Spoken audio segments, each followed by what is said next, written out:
Innovateur social, expert en gestion d'art et culture, Mamou Daffé fait partie d'une nouvelle génération de leaders sociaux dont la mission est de concevoir des projets et des opérations locales à fort impact économique, social et culturel. Bienvenue dans cette nouvelle édition de Décryptage qui reçoit Mamou Daffé. Il partage avec nous sa vision de la Renaissance africaine. Monsieur Mamou Daffé, bienvenue sur Africa 24. Vous êtes le fondateur du festival Sur le Niger qui vise la promotion du patrimoine culturel africain. Comment, à votre niveau, participez-vous à la Renaissance africaine? Nous travaillons pour exploiter notre riche patrimoine, ces gisements culturels, en travaillant dans une dynamique d'ICC, mais aussi dans une dynamique de promotion, de vivre ensemble, de cohésion sociale. En fait, nous travaillons sur les deux pans de la culture, la valeur marchande et la valeur non marchande de la culture.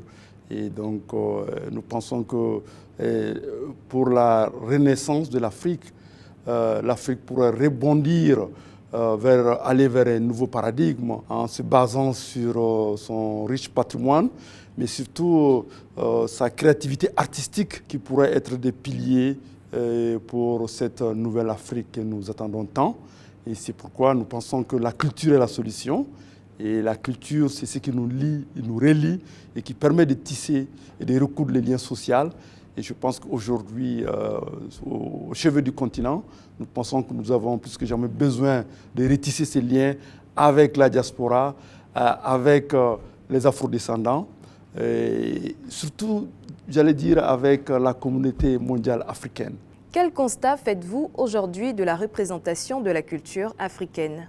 Aujourd'hui, je pense que nous avons un gisement culturel peu exploité. Et alors, donc, ça pourrait déjà être un domaine de reconnexion avec les diasporas, avec les afrodescendants, parce qu'aujourd'hui, quand on parle d'africanité, quand on parle de panafricanisme, c'est une vision sociale, économique, culturelle et politique d'émancipation de l'Afrique qui mobilise, qui essaie d'unifier le continent avec non seulement sa diaspora, mais également les afrodescendants et cette communauté mondiale africaine. Donc l'état des lieux, c'est qu'aujourd'hui, nous pensons que la bonne nouvelle, c'est qu'aujourd'hui, les industries culturelles créatives font partie d'une économie assez dynamique et assez lucrative qui pourrait être un ressort qui pouvait aider l'Afrique à faire le bond nécessaire aujourd'hui pour se hisser au niveau des autres nations. Vous avez pris part à la conférence régionale de l'Afrique de l'Ouest tenue en mars 2024 à Bamako, au Mali. Quel impact peut avoir la contribution de la diaspora dans le développement du continent selon vous ? Tout à fait. Il y a 5 ans, nous avons mis en place un Fonds africain pour la culture dans la même idée, dans la même philosophie de panafricanisme. Nous avons souhaité mettre en place une institution forte au service des acteurs, des artistes du continent. Et ça a commencé par la contribution des grands artistes du continent. Et on a constitué un premier fonds pour soutenir la professionnalisation des acteurs culturels et des artistes. Parce que nous pensons aujourd'hui que la solution est véritablement la culture et les arts. Parce que les arts et la culture et l'artisanat africain sont des éléments essentiels pour la renaissance de la culture. Vous êtes également le président du Fonds africain pour la culture.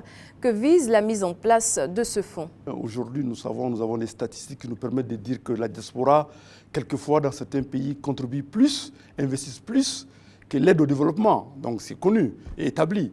Mais par contre, ce qu'on pourrait faire, on pourrait améliorer, on pourrait faire en sorte que cette grande contribution de la diaspora et des afrodescendants pourrait être canalisée dans une dynamique, dans une vision globale du développement de l'Afrique. Et cette vision globale devrait être soutenue par une institution, par des programmes, parce que nous pensons que nous devons refonder l'histoire africaine avec comme matrice un nouveau narratif, des nouveaux discours.